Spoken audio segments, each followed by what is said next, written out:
अस्सलाम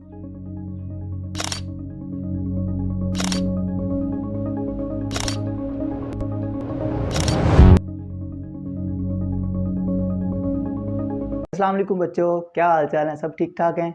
चट्टा study house से एक नए फिज़िक्स के टॉपिक के साथ मैं हूं आपका फ़िज़िक्स इंस्ट्रक्टर नदीम।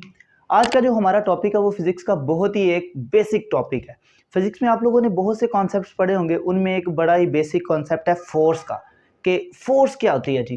तो फ़ोर्स, अब एफएससी का जो स्कोप है उसके स्कोप में आपने कोई 150-200 फोर्सेस पढ़ देनी है। इतनी सारी फोर्सेस उसमें एफएससी के स्कोप में आ रही हैं। अब वो जो फोर्स है वो बेसिकली किन किन फोर्सेस में कह लें कि कन्वर्ट होती है, उसकी कौन कौन सी बेसिक टाइप्स हैं, वो इस लेक्चर में हमने कवर करनी है इंशाल्लाह। तो जो फोर्स होती है ना, बेसिकली वो 4 डिफरेंट टाइप्स में कन्वर्ट होती है। मतलब इसकी 4 डिफरेंट शाखें हैं, 4 डिफरेंट इसकी टाइप्स हैं। इन्हीं 4 डिफरेंट फोर्सेस से आगे जितनी भी फोर्सेस हैं वो सारी बनी हुई हैं। मतलब आप लोगों ने इंटर में जितनी भी फोर्सेस पढ़नी है वो इन 4 फोर्सेस से बाहर नहीं होगी, इन्हीं की कोई ना कोई आगे टाइप होगी। तो प्रॉपर इनको शुरू करते हैं जी। सबसे पहली जो फोर्स है वो होती है gravitational force, second one electromagnetic force, then strong nuclear force and then weaker nuclear force. यहाँ से स्टार्ट करते हैं कि ग्रेविटेशनल फोर्स क्या होती है। तो ग्रेविटेशनल फोर्स आप लोगों को पता भी होगा कि जो ग्रेविटेशनल फील्ड के अंदर जितने भी पार्टिकल्स होते हैं, जितनी भी चीज़ें हैं, मैं हूँ इधर, मैं इस ऑब्जेक्ट को अपनी तरफ अट्रैक्ट कर रहा हूँ, ये मुझे अपनी तरफ अट्रैक्ट कर रही है। इवन कोई भी 2 पार्टिकल्स हों, ये 2 बोर्ड मार्कर हैं, ये बोर्ड मार्कर एक ग्रेविटेशनल फोर्स के साथ दूसरे बोर्ड मार्कर को अपनी तरफ अट्रैक्ट कर रहा है, ये इसको अपनी तरफ अट्रैक्ट कर रहा है। और इसकी जो सबसे इंपॉर्टेंट बात है वो ये है कि ये हमेशा अट्रैक्टिव फोर्स होती है, ये रिपल्सिव फोर्स नहीं हो सकती। ग्रेविटेशनल फोर्स जिस किसी भी ऑब्जेक्ट की है वो अट्रैक्टिव होती है। अब इसकी एक छोटी सी इधर एग्जांपल लिखी है कि फर्ज करें ये जी एक हमारे पास लेट्स सपोज एक ऑब्जेक्ट है, एक पार्टिकल है, ये कोई दूसरा पार्टिकल है, ये इसको एक स्पेसिफिक फोर्स के साथ अपनी तरफ अट्रैक्ट कर रहा है और ये इसको अपनी तरफ अट्रैक्ट कर रहा है। ये जो दोनों एक दूसरे को फोर्स के साथ अट्रैक्ट कर रहे हैं वो ग्रेविटेशनल फोर्स है। अब ग्रेविटेशनल फोर्स की कुछ प्रॉपर्टीज हैं कि ग्रेविटेशनल फोर्स बहुत ही लॉन्ग रेंज होती है। लॉन्ग रेंज क्यों? क्योंकि ग्रेविटेशनल फोर्स को ना बेसिकली हम स्टडी करते हैं प्लैनेट्स के लिहाज से। अब हो सकता है आप लोगों के जहन में ये सवाल आया भी हो, ये बात आई भी हो कि जो प्लैनेट्स होते हैं वो भी एक दूसरे को अपनी तरफ अट्रैक्ट कर रहे होते हैं। जैसा कि सूरज है वो जमीन को अपनी तरफ अट्रैक्ट कर रहा है, इसी अट्रैक्शन की वजह से वो रोटेशन में वो रिवॉल्व कर रही है एक सर्कुलर पाथ पे। इसी तरह मून है, ये सारे प्लैनेट्स एक दूसरे को अट्रैक्ट कर रहे होते हैं। अच्छा जी, अब इनकी जो रेंज है ना ये बहुत ही बड़ी होती है, इवन इतनी कि इन्फिनिट होती है। इनको इन्फिनिट माना जाता है कि इनकी जो रेंज है, जिस रेंज में ये एक दूसरे को अट्रैक्ट करते हैं, ये इन्फिनिट होती है। उसके रीजन क्या है वो भी हम आगे देखते हैं। क्योंकि ग्रेविटेशनल जो फील्ड होता है ना वो एक बहुत बड़ा फील्ड है।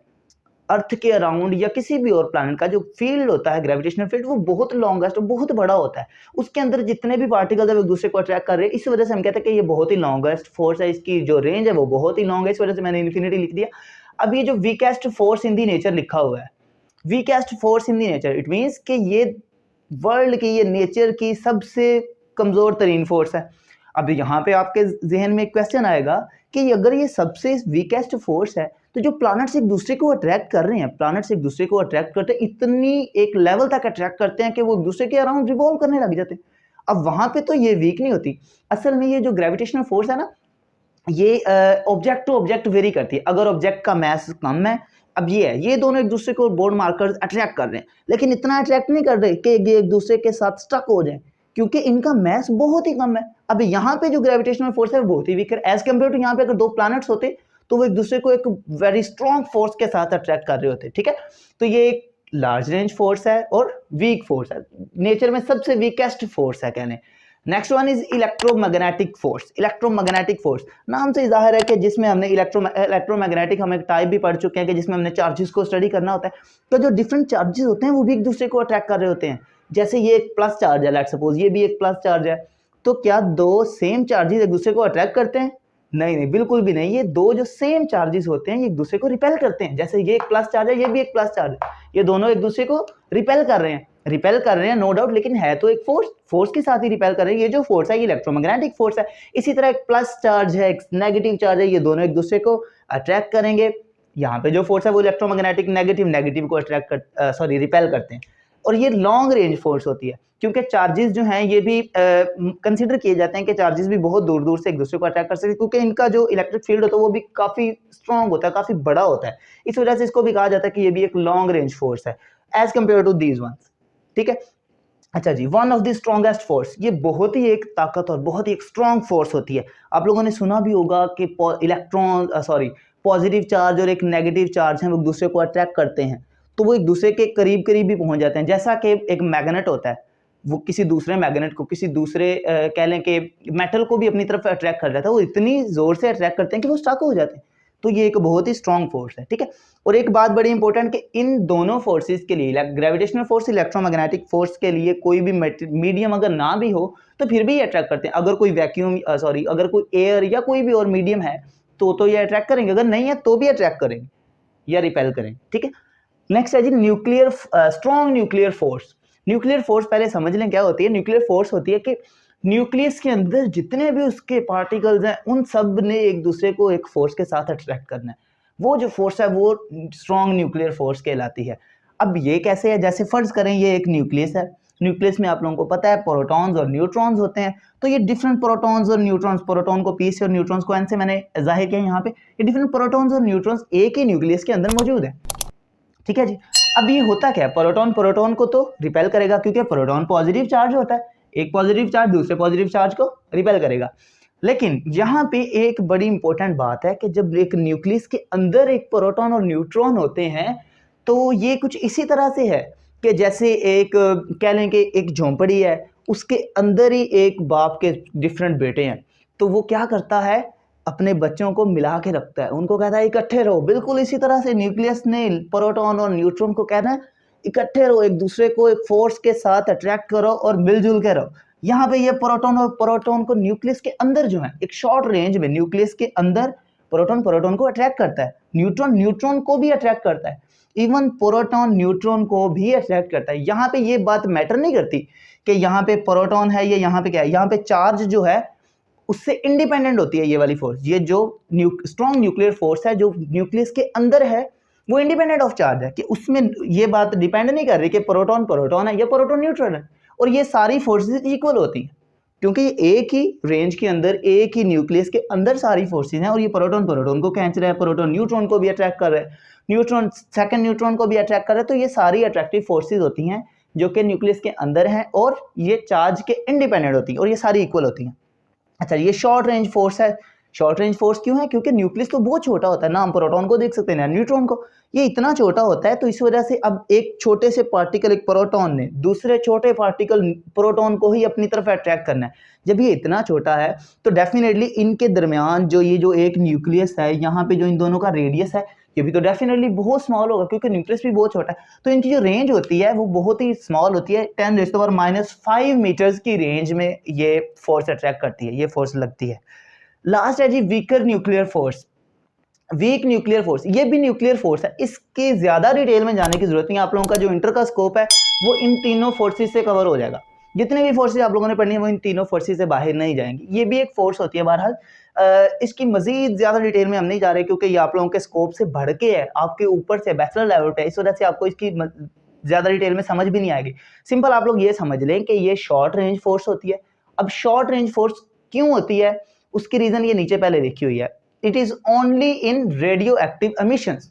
अच्छा, कुछ एलिमेंट्स के ना रेडियो एक्टिव एमिशंस होते हैं, कुछ न्यूट्रिनो एलिमेंट्स होते हैं, कुछ एंटी न्यूट्रिनो एलिमेंट्स होते हैं। पता है मुझे ऊपर ऊपर से ये बातें आपको गुजर रही हैं। कुछ न्यूट्रिनो एलिमेंट्स होते हैं, कुछ एंटी न्यूट्रिनो एलिमेंट्स होते हैं। ये इनके इंटरेक्शन होते हैं जब किसी बीटा पार्टिकल किसी अल्फा पार्टिकल से, तो ये फिर एक दूसरे को अट्रैक्ट करते हैं इस एमिशन के दौरान। इस एमिशन में, रेडियो एक्टिव एमिशन में, ये जो फोर्स एक जनरेट हो गई है, इस फोर्स को कहते हैं वीकर न्यूक्लियर फोर्स। ठीक है, अब चूंकि ये न्यूट्रिनो पार्टिकल्स और एंटी न्यूट्रिनो पार्टिकल्स ये बहुत ही छोटे होते हैं, इनकी जो रेंज है ये इनसे भी कम होती है, तो इस वजह से इसकी जो रेंज है 10⁻⁻15 मीटर के राउंड अबाउट होती है। ठीक है, ये वीक फोर्स होती है as compare to this one. अच्छा, यहाँ पे एक बात और मैंने कोट करना चाहता हूँ कि ना इनका एक कंपैरिजन लिखा जाता है कि ये सारी जो फोर्सेस हैं इनको कंपेयर किया जाता है, इनका एक ऑर्डर है, उस ऑर्डर के मुताबिक इनको कंपेयर किया जाता है कि कौन सी फोर्स सबसे ज़्यादा स्ट्रॉन्ग है, कौन सी फोर्स उससे कम स्ट्रॉन्ग है और इसी तरह से। तो यहाँ पे हम लिख देते हैं कि सबसे स्ट्रॉन्ग कौन सी फोर्स है, उसके बाद एंड देन जी, तो सबसे स्ट्रॉन्ग जो फोर्स है वो कंसीडर की जाती है, जो सबसे स्ट्रॉन्ग फोर्स है उसको कहते हैं स्ट्रॉन्ग न्यूक्लियर फोर्स। जो भी यहाँ पे मैंने लिखी, स्ट्रॉन्ग न्यूक्लियर फोर्स, जो कि न्यूक्लियस के अंदर प्रोटॉन और न्यूट्रॉन्स या प्रोटॉन और प्रोटॉन एक दूसरे को अट्रैक्ट कर रहे हैं, शॉर्ट रेंज फोर्स होती है, ये सबसे स्ट्रॉन्ग होती है। And then strong nuclear force के बाद आती है जी हमारे पास इलेक्ट्रोमैग्नेटिक फोर्स। इलेक्ट्रोमैग्नेटिक फोर्स ये सबसे strong, and then electromagnetic force. इसके बाद जो बारी आती है जनाब वो आती है वीकर न्यूक्लियर फोर्स की। जो सबसे कमजोर या सबसे वीकेस्ट फोर्स होती है वो इधर मैंने लिखा भी था, वो होती है gravitational force. Gravitational force is the weakest force in our universe.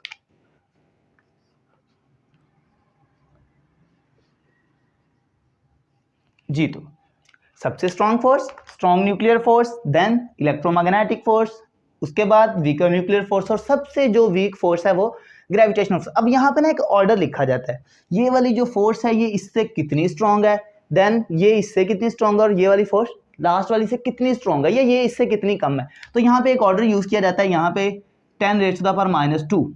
Electromagnetic force इस फोर्स से 10⁻⁻² टाइम्स कम है, या मैं इनडायरेक्टली अगर कहूं तो 1/100 टाइम्स इससे लेस है।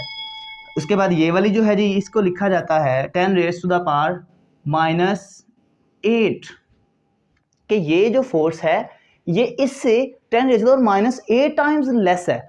और ये जो लास्ट पे है जी ग्रेविटेशनल फोर्स, इसको 10⁻38 टाइम्स ये स्ट्रॉन्ग न्यूक्लियर फोर्स से कम है। तो ये बहुत ही एक वीकेस्ट फोर्स है जो ग्रेविटेशनल फोर्स। ये जी था हमारा एक छोटा सा नन्ना मुन्ना सा टॉपिक, ग्रेविटेशनल फोर्सेस कौन सी होती है। 4 तरह के हमने डिफरेंट ग्रेविटेशनल फोर्स पढ़ी, उनको डिटेल में देखा, उनका एंड पे कंपैरिजन देखा। तो इससे मुतालिक कोई भी आपका क्वेश्चन हो तो आप कमेंट सेक्शन में इजीली पूछ सकते हैं। इसके साथ साथ हमारा जो चट्टा स्टडी हाउस चैनल है इसको सब्सक्राइब कर दें ताकि न्यू आने वाली जितनी भी वीडियोस हैं उनसे आप इजीली अवेल हो सकें। अनकरीब हम इंशाल्लाह एफएससी का जो आप लोगों का टोटल सिलेबस है उसको कवर करने जा रहे हैं। तो इस सेट के साथ टच रहने के लिए आप बेल आइकन को दबा दें ताकि जो भी नई आप लोगों के हम वीडियो अपलोड करें वो आप तक पहुंच जाए। तो दुआओं में याद रखिएगा। अल्लाह हाफिज़।